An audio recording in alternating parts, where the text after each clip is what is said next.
네,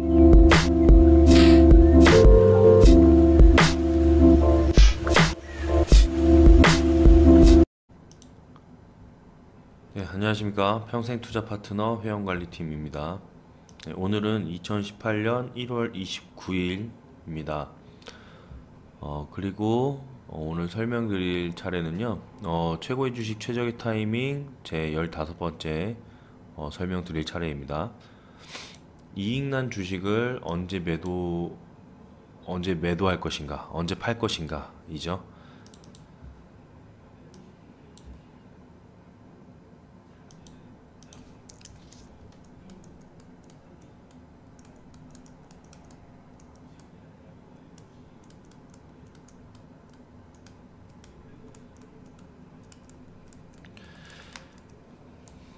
이익을 난 주식 자체가, 그러니까 저희가 저번 시간에 손절에 대한 원칙들을 배웠으면 이제는 이익을 실현할 때에 대한 매도가 상당히 또 중요하겠죠.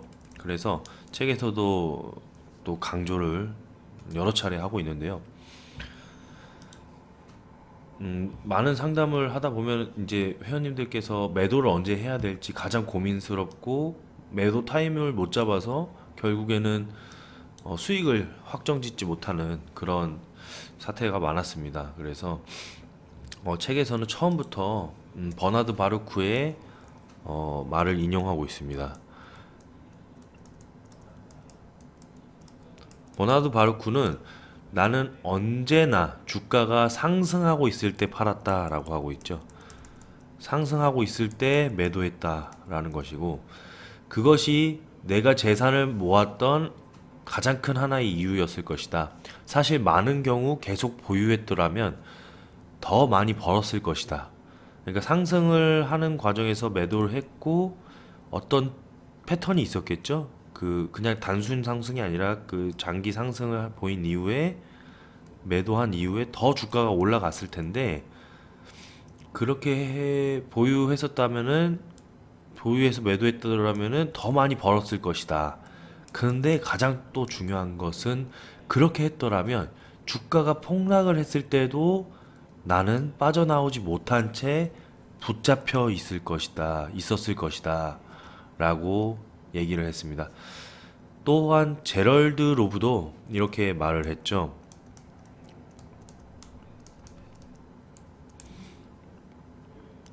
주가가 상승 시마다 보유 물량을 줄여 나가야 된다. 즉 거장들은 상승 시 매도를 하는 그런 관점으로 바라봤다는 것입니다. 책에서 주식을 파는 최선의 시점은 주가가 오를 때, 여전히 상승세를 타고 있고 모든 사람들이 이 시점에서 아주 강하게 보일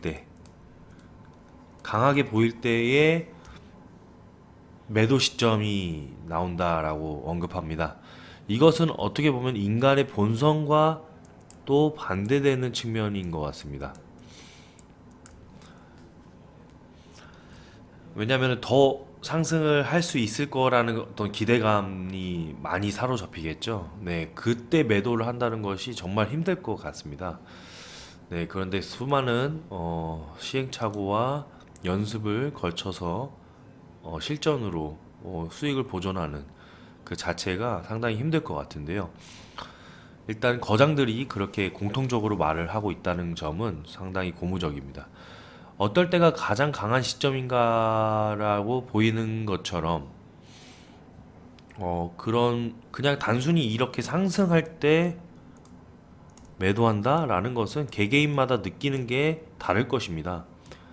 상당히 많이 다를 것이죠. 하지만 적어도 책에서 강조하는 것은 강한 상승세 시점에 매도 후에 주가가 더 상승해도 내 것이 아니다, 안타까워하지 않는 것이죠. 오히려 더 계속 보유한다면 주도주가 하락 시에 20에서 40% 정도의 하락 속에 나는 계속해서 보유할 가능성이 높다라는 것이고, 일이 되면은 결국 그 전에 이제 말했던 칠면조 이야기처럼 될 확률이 높습니다. 칠면조 이야기를 근데 제가 빨간 드레스 이야기만 소개를 해드렸는데, 칠면조 이야기는 예, 대략 이런 겁니다. 어떤 시골에 한 농장에 어떤 할아버지가 살고 있었습니다. 근데 이제 그 산기슭 쪽에서 이렇게 칠면조 몇 마리들이 이렇게 한 수십 마리들이 살고 있었습니다. 그래서 그 칠면조들을 잡으려고 할아버지가 덫을 심어놨는데요. 그러니까 이렇게 조그마한 방에 박스 같은 공간에 모이를 옥수수 모이를 이렇게 앞에 입구에다가 두고 이 박스 안에다가 모이들을 많이 풀어놔서 칠면조를 유인했는데, 칠면조 한 마리가 처음에 이제 모이를 먹고 들어가고 그 이후에 여러 무리들이 따라서 이제 들어가게 됐습니다. 그 이후에 이제 멀리서 지켜보던 할아버지는 셔터를 닫아서 칠면조를 가둬서 이제 칠면조를 확보를 했어야 되는 그런 덫 장치였습니다. 그런데 이제 할아버지가 한 칠면조가 한 12마리 정도 들어왔을 때, 이 겉에 보이는 한 7, 8마리 정도가 남아 있는데 12마리 정도면 충분하지만 딱 한두 마리 정도만 더 잡고 싶어서 기다렸더니 오히려 이 12마리 중에 한 마리가 나갔다는 것입니다. 그래서 11마리가 됐죠. 그러면 자꾸 12마리가 생각이 나서 조금 더 이렇게 셔터를 내리지 않고 계속 두고 봤더니 또 한 마리가 나가는 겁니다. 또 한 마리가 나가고 결국 8마리가 남았어요. 그래서 전에 12마리, 적어도 11마리가 남았을 때 정확하게 좀 가둘 걸 이라고 후회를 하면서 더 보유를 했더니 점점 칠면조가 나가서 이제 마지막 한 마리가 남았어요. 한 마리가 남고 이 칠면조가 정말 이제는 뭐 확실히 누가 한 명이라도 들어오든 한 마리라도 들어오든 이 칠면조가 나가든 이제 끝장을 보겠다라고 했는데, 결국 남은 칠면조마저 나가는 그런 상태의 어떤 이야기를 다룬 건데, 그 이야기를 이제 비유하면서 가장 강하게 이제 저자가 하고 싶은 말은 인간의 심리를 다뤘던 것이죠.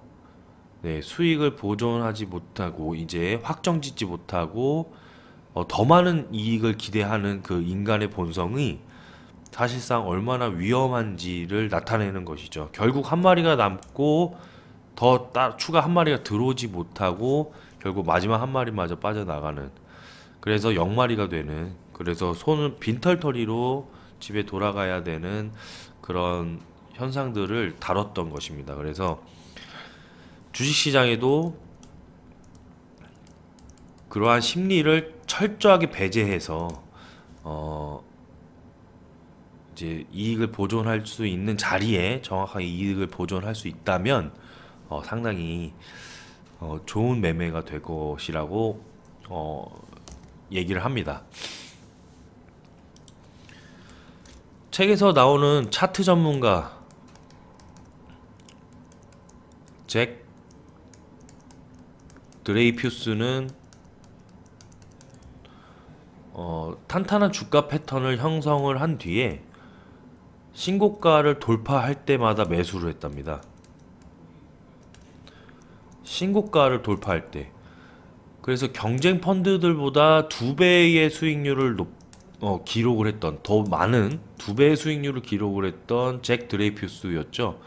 그리고 또한 제시 리버모어의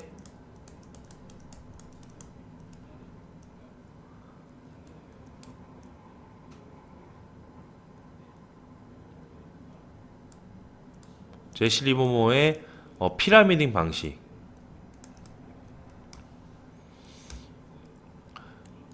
이제 2에서 3%의 수익률이 나올 때마다 적은 비중으로 추매를 계속 해 나가는, 그래서 이런 부분들은 또 하락시 물타기와는 정반대되는 모습이죠.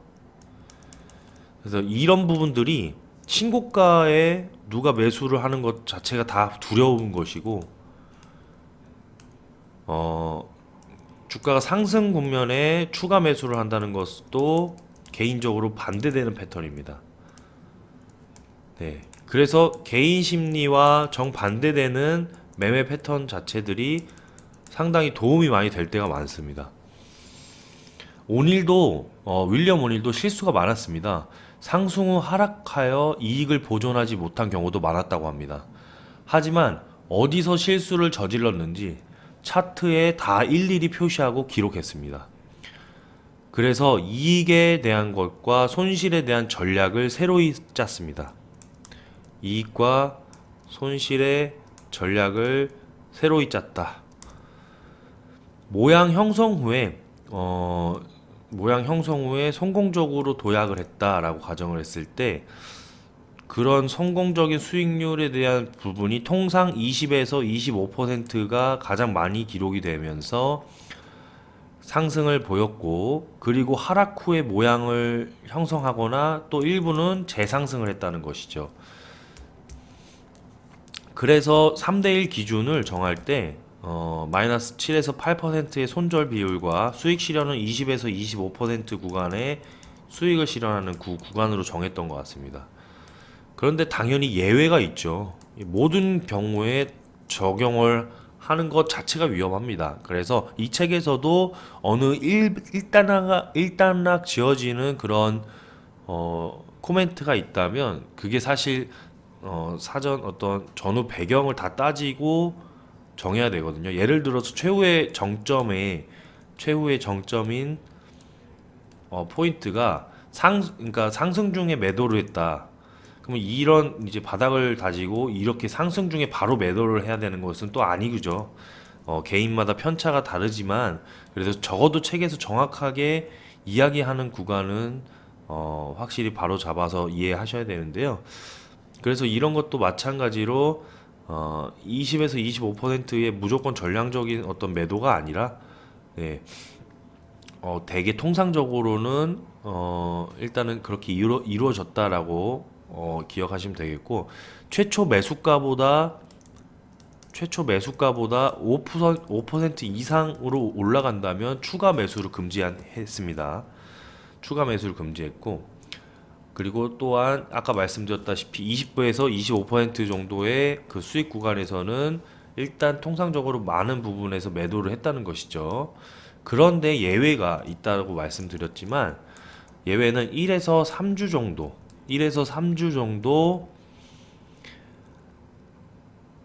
안에 1에서 3주 정도 안에 20% 주가가 20% 이상 오르게 된다면 적어도 8주는 더 보유하는 그런 매매 패턴을 가졌고, 그리고 이 8주의 형성 과정을 지켜본 다음에 6개월을 더 보유할지 안 할지를 결정을 했다고 합니다. 대신 항상 매입 단가보다 마이너스 8%의 손절 원칙은 어떠한 경우에도 타협하지 않는다고 했죠. 그 원칙을 지키면서 보유를 하는 것이죠. 또 종목 상승에 추매 시 수익률이 안 좋은 주식을 팔고, 여러 차례 말씀드렸죠. 마이너스 난 주식들을 팔고, 혹은 플러스가 미비한 종목들을 팔고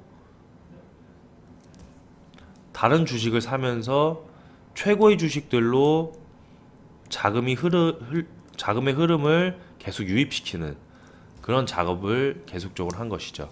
그래서 오랫동안 2에서 2.5% 제시리버모의 영향을 좀 받은 것 같아요. 예, 피라미딩 방식 아까 말씀드렸던 2에서 2.5%의 상승 시 추매를 하는 그런 매매 패턴을 상당히 오랫동안 유지했다고 합니다. 기술적인 매도 신호들에서 많은 사람들이 순이익 증가율이 기술적인 매도 신호들에서 많은 사람들이 순이익 증가율 뭐 예를 들어서 100%에 다다른 종목이 있다. 거기다가 애널리스트들이 성장세가 계속 이 종목이 이어질 것이라고 하면서 목표 주가를 높인다. 이럴 때에 되게 천정을 치는 패턴들이 많이 보였다라고 합니다. 주가와 거래량이 비정상적일 때 매도해야 된다. 주가와 거래량이 비정상적일 때 어떠한 개인 견해도 외면하는 게 좋다. 이렇게 월스트리트에서 애널리스트들이 말하는 어떠한 개인 견해도 외면하면서 방금 말씀드렸던 비정상적인 거래량에서 예를 들어서 어떠한 사람들조차도 다 그 해당 종목이 너무 좋기 때문에 목표 주가를 다 높이고 또 순이익 증가율이 뭐 100% 보이는 종목 중에서도 이렇게 비정상적인 거래량을 보이는 그런 행태의 매도 관점을 잡은 것들, 예, 그런 것들을 보면서 최근에 셀트리온이 이제 2018년 1월 12일에 정말 괄목할 만한 그 거래량을 기록을 하면서 네, 단기적인 어떤 네, 고점 패턴을 만들었었죠. 그래서 그런 부분들에 있어서 단기적인 투자자 입장에서 네, 단기적인 투자자 입장에서는 저희가 매도 관점을 봤었던 것이었고요. 중장기적인 투자자 입장에서는 셀트리온의 어떤 성장성은 계속적으로 이루어지기 때문에 네, 더 보유를 해도 좋겠다라고 말씀을 드렸지만 단순히 단기적인 그 투자자 입장에서는요, 고점과 지금 최근에 이루어졌던 최저점만을 대략적으로 이어봤을 때 27%나 차이가 나죠. 네, 상당히 많은 수치입니다. 마이너스 27%. 네, 그렇기 때문에 조금 확실히 최근에 보였던 셀트리온의 그 패턴들의 징후, 어떻게 보면은 수급 현상이 비정상적으로 좀 몰렸던 그런 현상들을 보시면서 이런 느낌을 좀 가지셨으면 좋겠고요. 다음 시간에 최후의 정점을 소개를 드릴 때 항상 수개월간 상승 패턴으로 보였던 주식들 가운데 그 최후의 정점 구간에서 보이는 패턴들이 있어요. 그래서 그 패턴들에 대해서 소개를 해드릴 겁니다. 그래서 그 전제 조건이 항상 수개월간 상승을 보이는 종목들 가운데라는 점도 기억을 해두셨다가 마지막 피날레를 장식하는 그런 패턴들을 보이는 그런 종목들이 어떠한 형태로 이루어져 있고 윌리엄 오닐은 그런 주식들을 어떻게 매도를 했는지 첫 번째 시간쯤에 제가 차트를 보면서 이렇게 정리해놨던 그런 주식 노트를 펼쳐보면서 다시 한번 개념 정리를 확실히 하는 것들이 좋은 것 같습니다. 그래서 좋을 것 같습니다. 네, 그래서 다음 시간에 또 최후의 정점에 대해서 한 번 더 복습하면서 자세한 책에 나와 있는 설명을 소개해 드리겠습니다. 이번 시간에도 설명 들어주셔서 감사드리고요. 네, 그러면 다음 시간에 또 인사드리겠습니다. 감사합니다.